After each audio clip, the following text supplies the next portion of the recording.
Did you know that Argentina is the largest debtor to the International Monetary Fund? The country has a $45 billion program that was approved in 2022.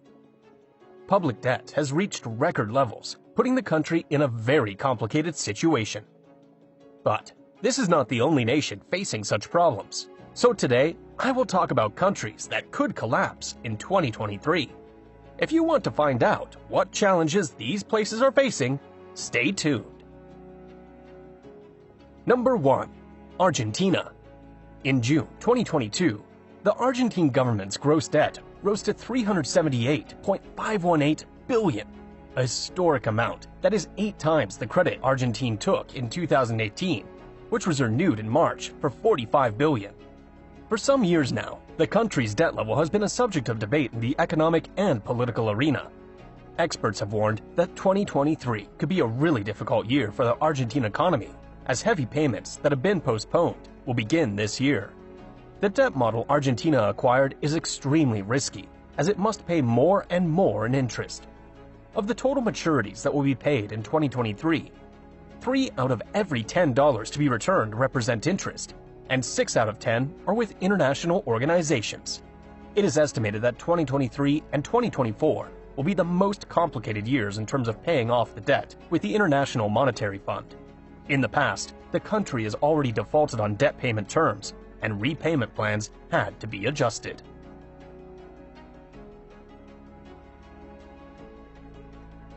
Number 2. Ukraine.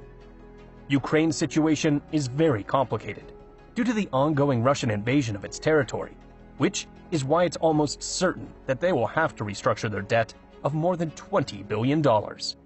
In September 2023, a crisis could arise as bond payments of $1.2 billion are due.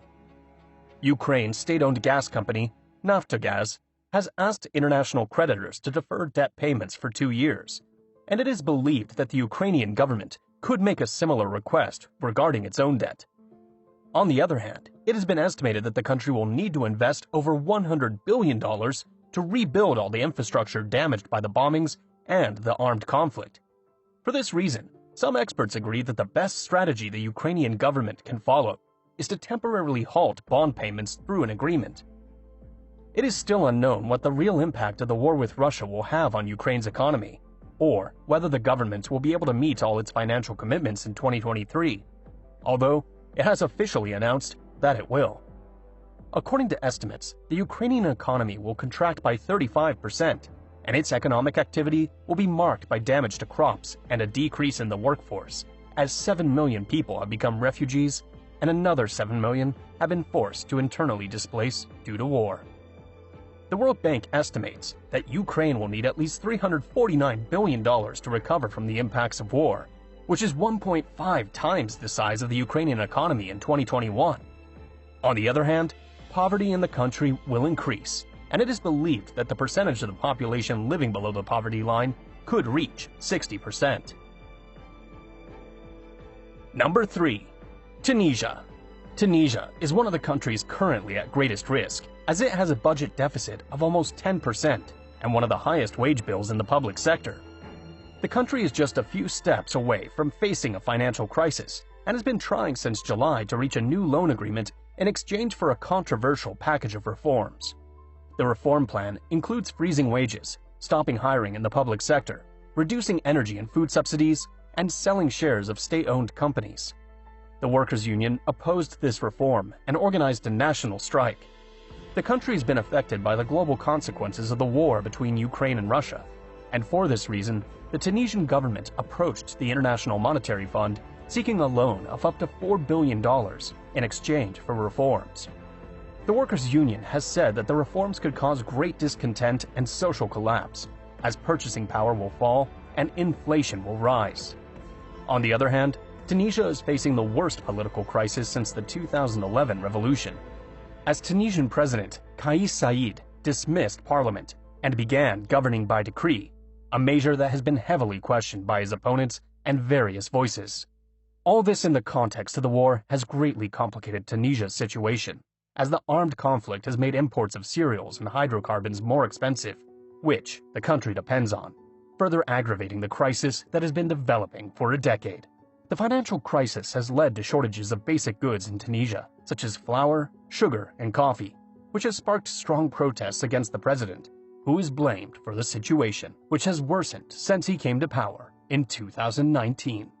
Number 4. Ghana. Ghana has had to resort to urgent loans, and its currency lost a quarter of its value during 2022, while inflation in the country soared to 30%. Government finances are at their weakest point as Ghana faces a deep crisis.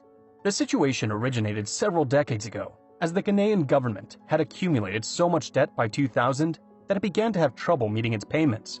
It was decided that the country would subscribe to the International Monetary Fund and the World Bank's Highly Indebted Poor Countries Initiative. By the end of this initiative in 2006, Ghana's debt was $780 million, equivalent to 25% of its GDP. From that moment until today, the debt has increased by 7,000%, reaching $54 billion, or 78% of GDP. According to specialists, the Ghanaian government has repeatedly failed to build a solid economy, leading the country to depend on foreign financing. The International Monetary Fund has stated that in addition to restructuring its debt, Ghana needs to limit its borrowing and respect fiscal responsibility laws. The truth is that the crisis worsened in December 2022, and the country announced the suspension of payment on some of its external debts, including Eurobonds, arguing that the Bank of Ghana's international reserves were limited, as were the rest of its financial resources. At the same time, various protests have erupted in the streets, leading Ghana to a very unstable situation. Number 5. Egypt. Egypt currently has a debt-to-GDP ratio of 95% and sought help from the International Monetary Fund in March 2022. The country is facing new economic pressures since the outbreak of the war between Ukraine and Russia, as foreign investors massively abandoned this and other emerging markets. In recent years, Egypt has had to resort to the International Monetary Fund 3 times, as in 2016, it requested a loan of $12 billion, in May 2020, one of $2.8 billion, and in June 2020, one of $5.2 billion. In addition to high debt, other problems Egypt faces are inflation and scarce foreign currency liquidity. The Egyptian economy has received a series of blows in recent years, but one of the most severe stemmed from the consequences of the Russian invasion of Ukraine. Since March 2022, the Egyptian currency lost a quarter of its value, and inflation reached 15%, while product prices have continued to rise daily. The country is in a difficult situation as it imports 80% of its wheat from Russia and Ukraine, so the government has adopted drastic measures to curb inflation somewhat, such as banning the importation of a series of products. Among the plans for the country to recover from the crisis is to create an incentive package to increase the private sector's contribution to the economy to 65% and attract foreign investors. Number 6. Kenya. Currently, Kenya is spending 30% of its revenues on interest payments, and its bonds have lost almost half of their value. Kenya's public debt rose from 68.5% in 2020 to 70.3% in 2022. The country is experiencing a severe food crisis due to drought, high inflation, climate disasters, and internal conflicts. The economic crisis was exacerbated by the COVID-19 pandemic, the severe drought, which has been the worst in 4 decades, and the war in Ukraine. Kenyans have deeply suffered this crisis, and a large part of the population has had to cut their daily meals from 2 to just 1. This has led to demonstrations demanding lower prices for basic goods, which skyrocketed as a result of the war, as the country imports a fifth of its grains from Russia and 10% from Ukraine. Since 2008, Kenyan governments have carried out a plan called Vision 2030 that includes large infrastructure projects, which led to the debt quadrupling to nearly $70 billion. This high debt and investments has not translated into a better standard of living for citizens. Number 7. Ethiopia. Economic progress in Ethiopia has been hampered by the civil war. In 2020, the Ethiopian government requested a debt reduction and a budgetary aid package of $150 billion to support several African countries that were in economic trouble due to the coronavirus pandemic. In addition to the COVID-19 crisis, the country has faced an armed conflict since 2020 that has left thousands dead, millions displaced, and thousands of people suffering from hunger. This war began in November 2020, 2 years after Abiy Ahmed came to power, who was poorly received by the Tigray People's Liberation Front. The Tigray region has been severely affected since the conflict broke out and currently has no internet service, food, or medicine. In this context, the country has continued to pay its only international bond of $1 billion and seeks to obtain debt relief under the G20's Common Framework Program. Number 8. El Salvador. In August 2022, El Salvador approved the extension of several laws to alleviate the country's economic crisis and thus keep fuel prices low. On the other hand, the Salvadoran government decided to invest part of the national treasury in Bitcoin, a cryptocurrency that has been on the decline since late 2021. President Nayib Bukele promoted Bitcoin as legal tender since September 2021, a time when it was also decided to invest part of public finances in this cryptocurrency. This turned out to be a bad decision, as since the Salvadoran government's first Bitcoin purchase to date, the currency has lost 67% of its value, resulting in an estimated loss of $70 million. International analysts have warned that El Salvador could default on debt payments, and various specialists have agreed that adopting Bitcoin as a currency was not a good decision. Number 9. Pakistan. Pakistan's foreign exchange reserves have fallen to a low of $9.8 billion, which is barely enough for 5 weeks of imports, while the Pakistani rupee has weakened to historic lows. Currently, the government allocates up to 40% of its revenues to debt interest payments. The high cost of energy imports has pushed Pakistan to the brink of a balance of payments crisis, prompting an agreement with the International Monetary Fund to pull the country out of its economic difficulties. The agreement means that the country will receive $1.17 billion, as it has entered a program with the fund that could also open up new avenues for external financing. The government faces the challenge of reducing debt and increasing revenue in 2023, focusing on higher income taxpayers while protecting development spending. Pakistan's new government decided to withdraw unfunded subsidies from the oil and energy sectors, which had been granted by the previous prime minister during his last days in office. Additionally, a levy on oil was imposed, increasing prices by 70%. Number 10. Belarus. Belarus has faced sanctions from the European Union for supporting Russia in its invasion of Ukraine. Financial sanctions include financing restrictions on some banks, a ban on transactions involving the assets and reserves of the Belarusian Central Bank, and the disconnection of 5 Belarusian banks from the SWIFT system, a large-scale network that facilitates the movement of capital between countries.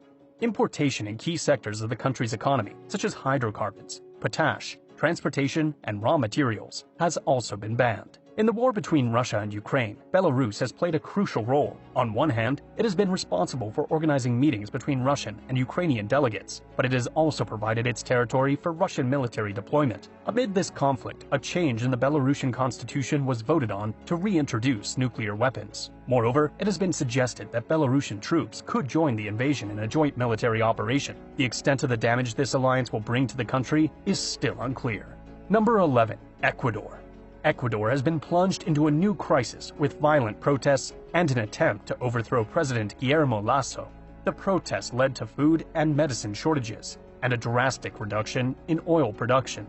To ease social unrest, the government announced cuts in gasoline prices, debt forgiveness, and subsidies for fertilizers, but it was not enough. Amid the crisis, oil production fell by 1.8 million barrels, as blockades prevented the transportation of supplies to oil blocks. This resulted in a loss of $166.4 million in the oil sector. Meanwhile, discontent persisted, with protesters demanding lower fuel prices and increased investment in health and education. This unfavorable scenario is further complicated by the Ecuadorian government's high debt level, as forecasts estimate an increase in the public sector fiscal deficit to 2.4% of GDP. The country has had more than a decade of consecutive fiscal deficits, with 2008 being the last year a surplus was recorded. The worst historical deficits were recorded in 2014 and 2020, exceeding $6 billion, while the deficit for 2022 was $2.3 billion.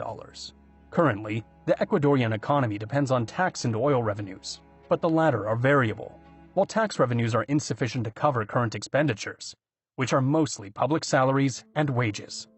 For 2023, the government plans to issue bonds abroad again, implying more debt, which reached $74.03 billion in 2022, of which $46.455 billion corresponds to external debt. Number 12. Nigeria. Nigeria spends nearly 30% of its revenue on paying interest on its debts.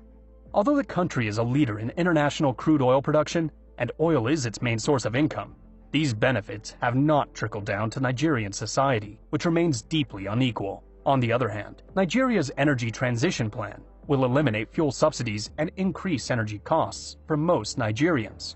The World Bank has pushed for these measures, even though experts have pointed out that the price hikes will increase poverty in the country. It has been noted that poor government management and the crisis-stricken economy with a mounting debt burden have exacerbated poverty, raising the cost of goods and services. Another serious issue is the theft of crude oil and the non-functioning of refineries.